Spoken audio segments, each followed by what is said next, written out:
তুমি বৃন্দাবন গেলে খাবে কি? কেন প্রভু, বৃন্দাবন গেলে আবার খাবো কি? কেন, বৃন্দাবন গেলে বুঝি কিছু খেতে নেই? খেতে তো হয়, তাহলে খাবার কোথায় পাবে? না আমি খাবার কোথায় পাবো জানো? তাহলে শোনো বলি, ওই না ব্রজবাসীর দ্বারে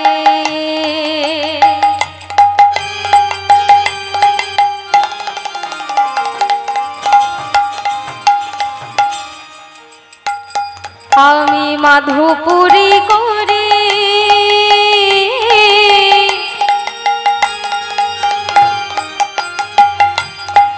বেড়াইব ব্রজধাম। ব্রজবাসীর দ্বারে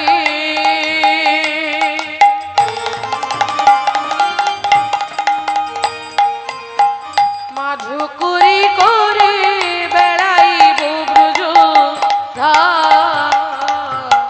আমার মনে এই বাসনা, আমার মনে এই বাসনা, আমার মনে এই বাসনা, আমার মনে এই বাসনা।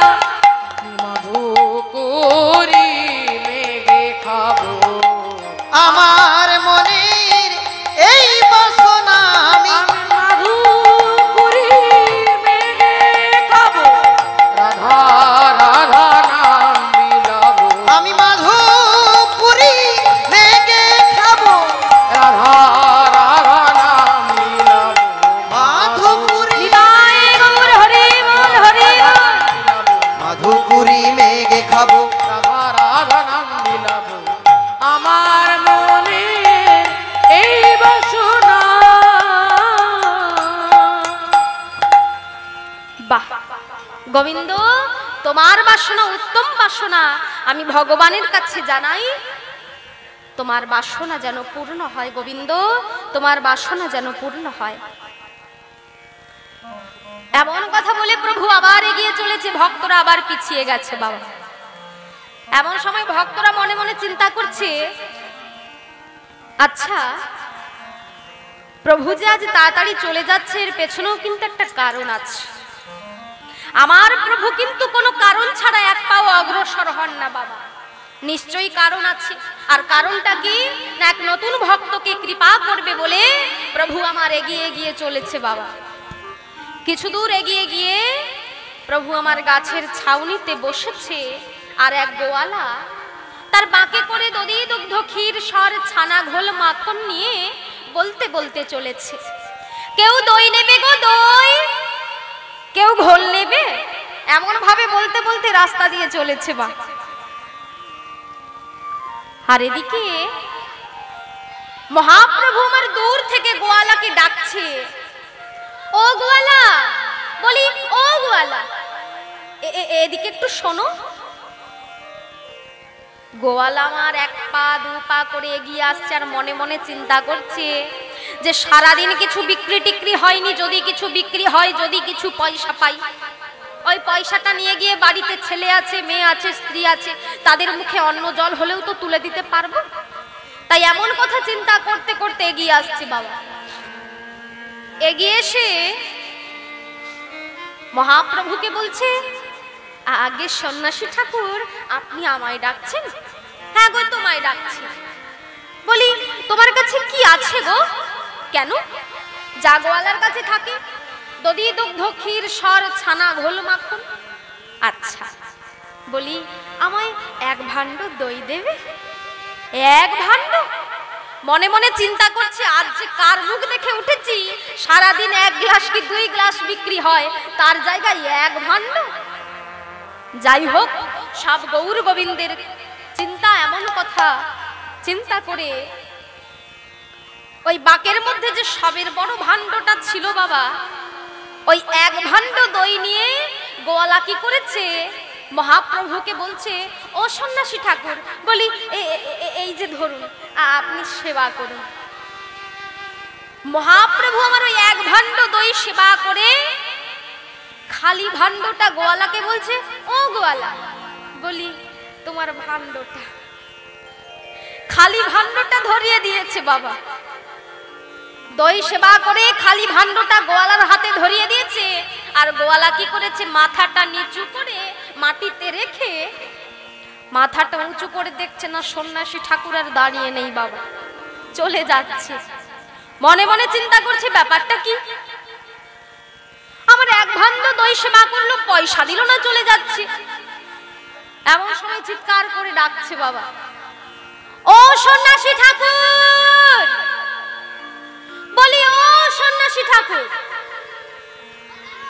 মহাপ্রভু পেছন ফিরে বলছে কি হয়েছে, কি হয়েছে মালিক? বলি তুমি যে আমার এক ভাণ্ড দই সেবা করলে, পয়সা দিলে না, চলে যাচ্ছ, ব্যাপারটা কি, পয়সাটা কে দেবে শুনি? আগে আমার যে খুব পিপাসা পেয়েছিল, তাই আমি এক ভাণ্ড দই সেবা করে ফেলেছি, আমার কাছে যে কোনো টাকা পয়সা নেই গো। এমন কথা যেই শুনেছে, গোয়ালা মাথায় হাত দিয়ে বলছে হায় হায় হায়, আগে বলতে হয়, আমার এক ভাণ্ড দই সেবা করে বলছো পয়সা নেই, তাহলে আগে বললে আমি তোমায় জল দিতাম, দই দিতাম না। এক ভাণ্ড দই সেবা করে বলছো পয়সা নেই, এই যে শোনো, এই মিষ্টি কথাই কিন্তু চিড়ে ভিজবে না, তাড়াতাড়ি করে পয়সাটা বের করো বলছি। বাড়িতে ছেলে আছে, মেয়ে আছে, স্ত্রী আছে, এই পয়সাটা নিয়ে গিয়ে তাদের মুখে কিছু হলেও তো দিতে পারবো। এমন কথা যেই শুনেছে, মহাপ্রভু বলছে আচ্ছা শোনো, বলি গোয়ালা আমি তো সন্ন্যাসী, আমার কাছে যে কোনো টাকা পয়সা নেই গো, তুমি এক কাজ করো, ওই পেছনে আমার ভক্তরা আসছে, ওই ভক্তদের মধ্যে একজনের নাম হলো গোবিন্দ ঘোষ, ওই গোবিন্দের কাছ থেকে তুমি ওই দইয়ের পয়সাটা নিয়ে নিও, কেমন? এমন কথা যেই বলেছে, গোয়ালা বলছে ঠিক আছে, সে তুমি না হয় দিলে, তোমার ভক্তলা দিলেই হবে, আমার পয়সাটা পেলেই হলো। জয় রাধে। তাই প্রভু চলে যাচ্ছে, আর গোয়ালা রাস্তার মাঝখানে এমন ভাবে দাঁড়িয়ে আছে, বাবা ভক্তরা এলেই ভক্তদের ধরতে হবে, পয়সাটা নিতে হবে। তাই রাস্তার মাঝে এমন ভাবে দাঁড়িয়ে আছে, আর ভক্তরা আমার কি করেছে, দুটি বাহু তুলে বদনে গুনগুন করে গাইতে গাইতে নাচতে নাচতে আসছে। আর বদনে গাইছে, আমরাও গাইবো কেমন? পথ চলিতে আর বলিতে, সবাই চলিতে আর বলিতে, পথ চলিতে আর বলিতে, পথ চলিতে আর বলিতে, তোমরা গাও গাও কৃষ্ণ নাম, মধুর নাম, হরি নাম, তোমরা গাও গাও কৃষ্ণ নাম, হরি নাম, মধুর নাম। চলিতে দুটি বাহু তুলে আর বলিতে, পথ চলিতে আর বলিতে, প্রতি নিঃশ্বাসে চির বিশ্বাসে, প্রতি নিঃশ্বাসে হরি বল। চির বিশ্বাসে, প্রতি নিঃশ্বাসে চির বিশ্বাসে, প্রতি নিঃশ্বাসে চির বিশ্বাসে, তোমরা গাও গাও কৃষ্ণ নাম, মধুর নাম, হরি নাম, তোমরা গাও কৃষ্ণ নাম, মধুর নাম, হরি নাম। পথ চলিতে আর বলিতে, হৃদয় গৌর হরি পথ বল, হরি বল। চলিতে আর বলিতে, পথ চলিতে আর বলিতে। তাই ভক্তরা গুনগুন করে গাইতে গাইতে আসছে, বাবা গোয়ালা এমন সময় দূর থেকে ভক্তদের যেই দেখতে পেয়েছে, দূর থেকে বলছে এই যে অনেক গান হয়েছে, বলি থামো দেখি। ভক্তরা বলছে কেন? বলি তাড়াতাড়ি করে পয়সাটা বের করো। ভক্তরা বলছে গান গাইলে কেবল পয়সা দিতে হয় নাকি? এই যে শোনো, গান গাইলে নয় না, তাহলে আগে বলো তো তোমাদের মধ্যে গোবিন্দ ঘোষ কে আছে? সবাই তাড়াতাড়ি করে গোবিন্দকে দেখিয়ে দিয়েছে বাবা। আর গোবিন্দ বলছে হ্যাঁ আমি আবার কি করলাম? এই যে শোনো, তুমি কিছু করনি, যা করেছে তোমাদের প্রভু করেছে। কি করেছে আমাদের প্রভু? শোনো বলি, তোমাদের প্রভু আমার এক ভাণ্ড দই সেবা করেছে। যখন আমি পয়সা চাইলাম, আমায় কি বললো জানো? যে আমার কাছে তো, আমি তো সন্ন্যাসী, আমার কাছে কোনো টাকা পয়সা নেই, আমার ভক্ত গোবিন্দ ঘোষের কাছ থেকে নিয়ে নিতে। বুঝতে পেরেছ? তা বলি গোবিন্দ তাড়াতাড়ি করে পয়সাটা বের করো। গোবিন্দ বলছে আচ্ছা ও গোয়ালা, বলি আমাদের প্রভু তোমার এক ভাণ্ড দই সেবা করেছে, তাই তো? তা আমাদের প্রভু যে তোমার এক ভাণ্ড দই সেবা করেছে, এর প্রমাণটা কি? এর প্রমাণটা কি? আমাদের প্রভুকে কেমন দেখতে? আচ্ছা বেটা, এরও প্রমাণ চাই? বলি গুরুও যেমন তার চালাও তেমন। তাহলে শোনো বলি তোমাদের প্রভুকে কেমন দেখতে।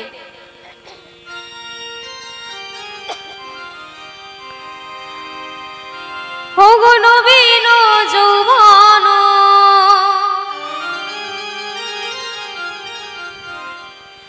গলিত কাঞ্চন,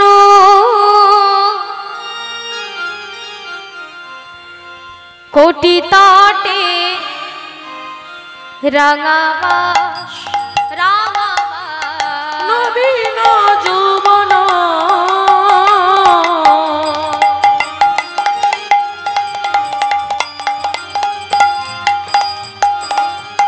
গলিত কাঞ্চন, কোটি তটে রাঙাবাস রাঙাবাস।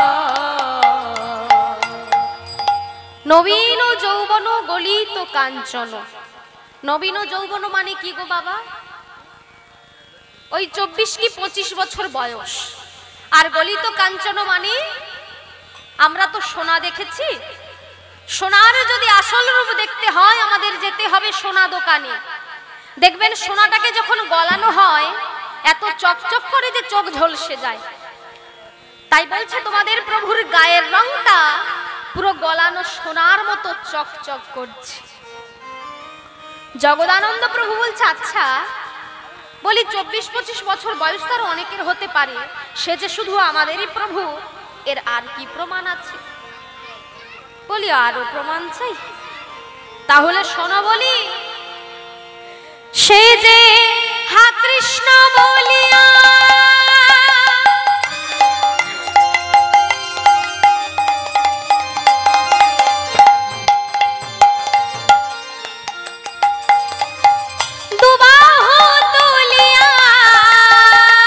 যে হা কৃষ্ণ বলিয়া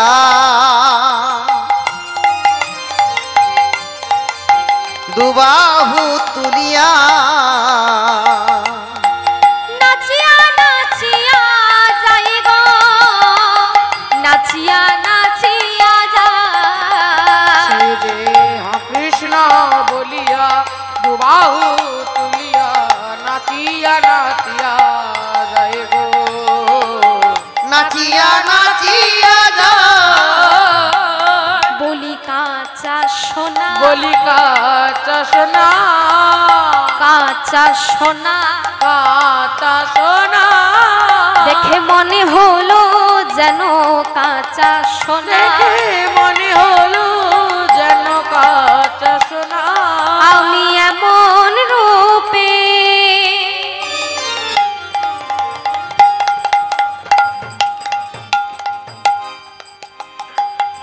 কোনো মানুষ দেখি না,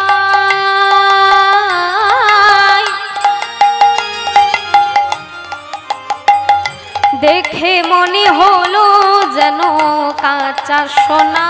আমি এমন রূপে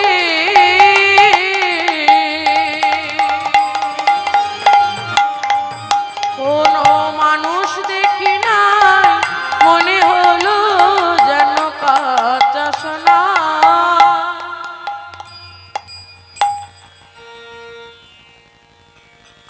বলছে বাবা? আমি এমন রূপের কোনো মানুষ দেখি নাই যাকে দেখে মনে হলো সে যেন কাঁচা সোনা। কতই না সুন্দর কথা বাবা। এমন সময় ভক্তরা বলছে এইবার বিশ্বাস হয়েছে, সে যে আর কেউ নয় গো, সে যে আমাদের প্রভু। তা বলি যখন বিশ্বাস হয়েছে তাড়াতাড়ি করে পয়সাটা বের করো। এমন সময় ভক্তরা বলছে ও গোয়ালা শোনো না, আমাদের প্রভু যেমন বলেছে আমাদের প্রভু সন্ন্যাসী, তার কাছে কোনো টাকা পয়সা নেই। আমরাও তো প্রভুর ভক্ত, আমরাও তো সন্ন্যাসী, আমাদের কাছেও যে কোনো টাকা পয়সা নেই গো। এমন কথা যেই শুনেছে গোয়ালা মাথায় হাত দিয়ে বলছে হায় হায় হায়, আগে বলতে হয়, পয়সাও পেলাম না, এতটা সময়ও নষ্ট হয়ে গেল। ঠিক আছে চলে যাও, তোমরা চলে যাও। ও মা, ভক্তরা সব দৌড়ে দৌড়ে পালাচ্ছে বাবা, সব ভয়ে দৌড়ে দৌড়ে পালাচ্ছে। এমন সময় গোয়ালা কি করেছে, সংসারের দুঃখে কান্নাকাটি করছে। আমরাও কিন্তু সংসারের দুঃখে কাঁদি বাবা। সকাল থেকে সন্ধ্যা পর্যন্ত সংসারের চিন্তা করতে করতেই চলে যায়। ছেলে মেয়ে মানুষের মতো মানুষ হবে কেমন ভাবে, লেখাপড়া কেমন ভাবে হবে, সংসারটা চলবে কেমন ভাবে, নানান সংসারের চিন্তায় আমরাও কাঁদি। তাহলে আজকে গোয়ালা সংসারের জন্য কাঁদছে আর বদনে বলছে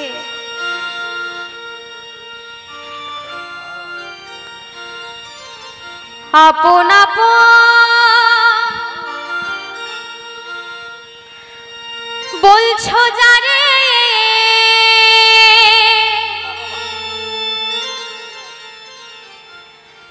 তারা কেউ তো আপন নয়।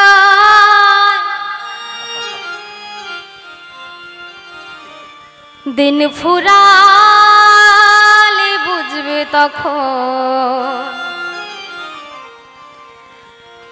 আপন যে পর হয়। ও মন, দিন ফুরালে বুঝবে তখন আপন যে পর হয়। আপন আপন করেছো যারে, তারা কেউ তো আপন নয়। দিন ফুরালে বুঝবে তখন আপন যে পর হয়। ও মন, দিন ফুরালে বুঝবে তখন আপন যে পর হয়।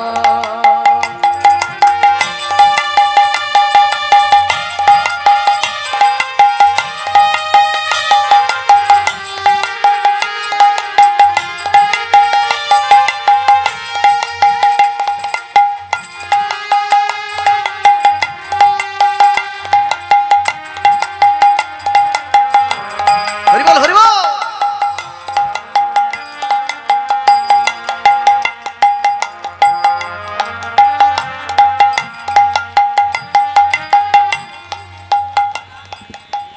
ও মা, এই সংসারে যাদের আমরা আপন আপন বলি বাবা, তাই না? আমার বাবা, আমার মা, আমার ভাই, আমার বোন, আমার আত্মীয় স্বজন, কতই না আমার আমরা করি বাবা। কিন্তু আমার বলতে কি জগতে কিছু আছে? আছে বাবা? দুটো টাকা যদি রোজগার করে ফেলি কত অহংকার করে বড় বড় কথা বলি, আমার ঘর, আমার বাড়ি, আমার জমি, আমার জায়গা, আমার গাড়ি, আমার টাকা পয়সা। কিন্তু আমার বলতে কি জগতে কিছুই আছে? কিচ্ছু নেই। যখন আমরা চলে যাব এই ঘর বাড়ি টাকা পয়সা আমাদের সাথে যাবে না। যাদের এত আপন ভাবছি, এত ভালোবাসি যাদের আমরা, তারাও কিন্তু সাথে যাবে না বাবা। তাহলে এসেছি একা, যেতে হবে একা, শুধু শেষ বেলায় একটা নাম যাবে কি? বলো হরি, বলো হরি, বলো হরি।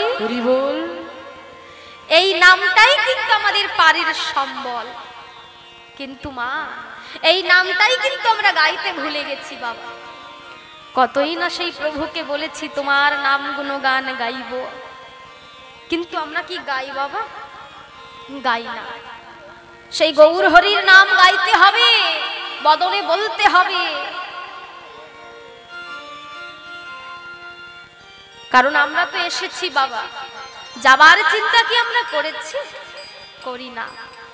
তাহলে যেমন এসেছি ভালোভাবে আমরা যেতে চাই বাবা, আর সেটা করতে গেলে আমাদের হরি নাম করতে হবে। তাই পদকর্তা বদনে বলছে, ও সে ভাই বলো বন্ধু বলো,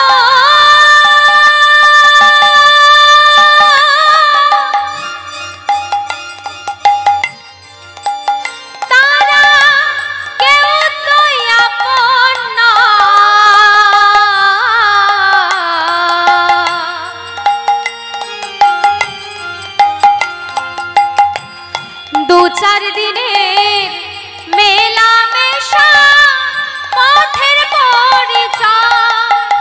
ও সে ভাই বলো বন্ধু বলো,